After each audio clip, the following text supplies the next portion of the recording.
When I started doing t-shirts for Owenshire, and I mean, this was way before as Owenshire exists now. But anyway, so I always had this idea for a shirt for Scavengers, and it would feature these birds, and they would be kind of, creepy looking birds, kind of pen and ink, really messy drawn, kind of like Ralph Steadman's drawings. I really like his work, so it'd be kind of, evil eyes and menacing, and yet very messy and intimidating in their own way.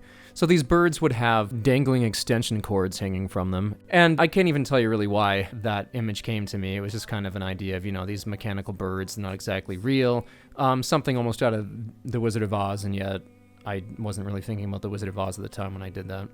So this idea came to me, and I thought, when the time came to do a video for Scavengers, I thought I want these birds to feature in there prominently. So I always thought that the video for Scavengers should be animated. I felt very strongly about this, and I thought it would be really cool style.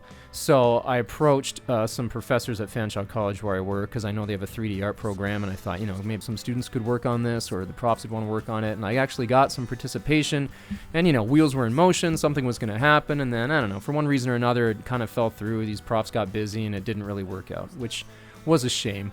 So then I thought, well, I'll have to do this myself, as I do everything. And so then I thought, well, I would do a type of stop motion with 2D animation, nothing to do with clay, but maybe I would draw these images, and they would fill in naturally on their own, and then I would have some sort of caption underneath, so kind of like a living comic book that would appear.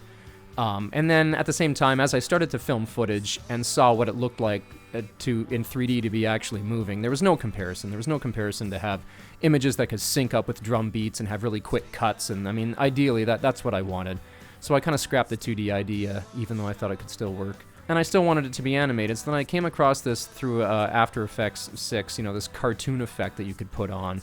And it gave the footage kind of this crude animation look. I mean, I was looking for something, rotoscoped, like a Scanner Darkly, something like that, even a Sin City, this type of animated look to it, a cross between those two. And I think I got it, even though I'm the first to admit it's exceptionally crude. But when there's less footage on the screen, when the contrast is really high, whether it's just a couple of birds or trees or particularly the moon, the shots really seem to work. And when there's more detail, obviously it looks a little faker. But I'm okay with that. And then I animated over top of some of these frames, and I really did it frame by frame, whether it was eyes or faces. And I know they're jiggly, but gave it kind of this rough around the edges look, which again I'm okay with.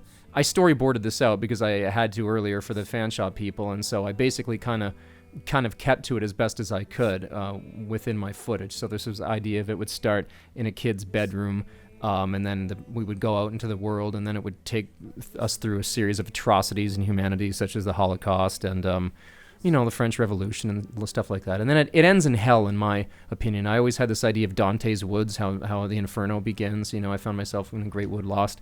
So that's kind of where it ends, with these kind of evil-looking, creepy trees. And then it comes right back through the window, and then it's kind of morning time, even though it doesn't necessarily seem like morning. The nightmare is over.